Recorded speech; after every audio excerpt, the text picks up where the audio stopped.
Почитуван колега Коцич, гледам дека ги извртувате и фактите, и бројките.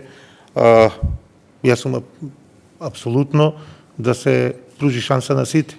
Зошто тогаш да не се отвори здравствената мрежа и да се задржат сите лекари кои имаат интерес и сакаат да работат во Република Македонија да останат? Зошто да не го направиме и тоа? Нема деве да биде тема. Кога веќе велите дека сакате да ја заштитите, се борите против монополизацијата, зошто да не отвориме и здравствената мрежа, тогаш да останат сите лекари? Кој има интерес, кој сака да работи, нека повели да работи во државата. Но вие тоа не му го возможувате. После 6 години сега пробувате со нешто делумно, да, во рете немаме ништо против овие законски измени, ги поддржуваме, но ставаме и амандман кој мислиме дека е добар и мислиме дека треба да го поддржите. Околу интересот, доколку СДСМ и коалицијата и ДУИ сметаа дека здравството е важен фактор, важна гранка во државата, што не гледам дека го сметаат со она што го во изминатите години присуствувањето на владата го користите како монета за подкусурување, а не нешто што треба примарно и значајно да биде. Вие, еве, како членови на Комисијата за здравство, кажете ми колку пати во овие 2 години сте биле почестени од присуство на министер за здравство или колку предлог закони стасале до нас како комисија тука од Министерството за здравство. Присуствувањето на владата ја користите како монета за подкусурување Министерството за здравство.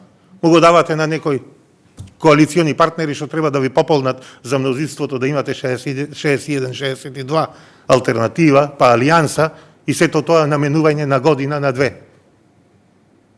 И нема 2 години, ниту министерот од алтернатива, Беким Сали, ниту сегашниот, дошле тука во собранието, ниту пратиле некаков било каков закон, нешто не сработиле.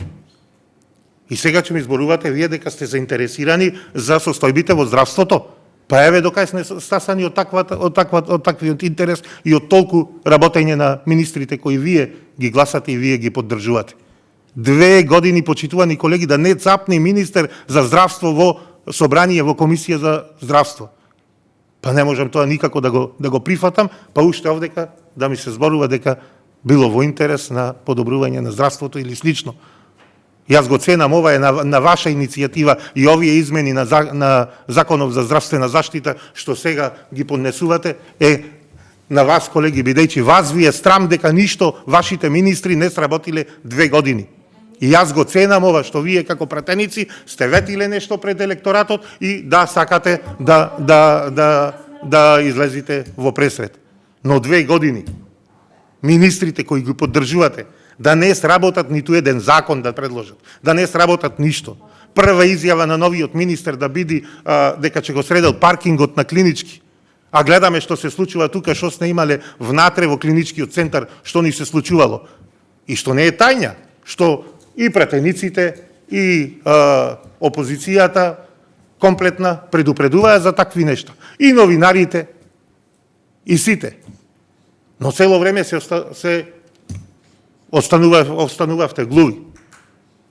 Се заташкуваја случаи и ова кога сакавме овие работи да се решат предходно, уште кога министер беше Венко Филипчи, наместо да се завршеа овие работи уште тогаш се сакавте да провните внатре во Законот за измена за здравствена заштита, не знам, блокиравме бидејќи сакавте да провните приватизација на итната помош и не знам таму закон за трансплантација на органи. Значи, не е во ред да бидеме реални пред граѓаните. Вашето неработење, односно неработењето на министрите за здравство, кои вие ги гласате, вие ги носите во последниве години, а и претходно криминалното работење, доведе до ваква катастрофална состојба за здравството.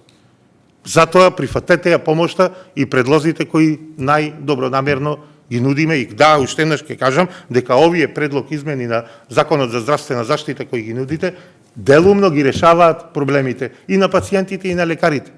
И ние ги прифаќаме. Но затоа го нудиме нешто што и ние комуницираме и со лекари, и со пациенти, и затоа по нивно барање го нудиме овие амандмани, ова решение.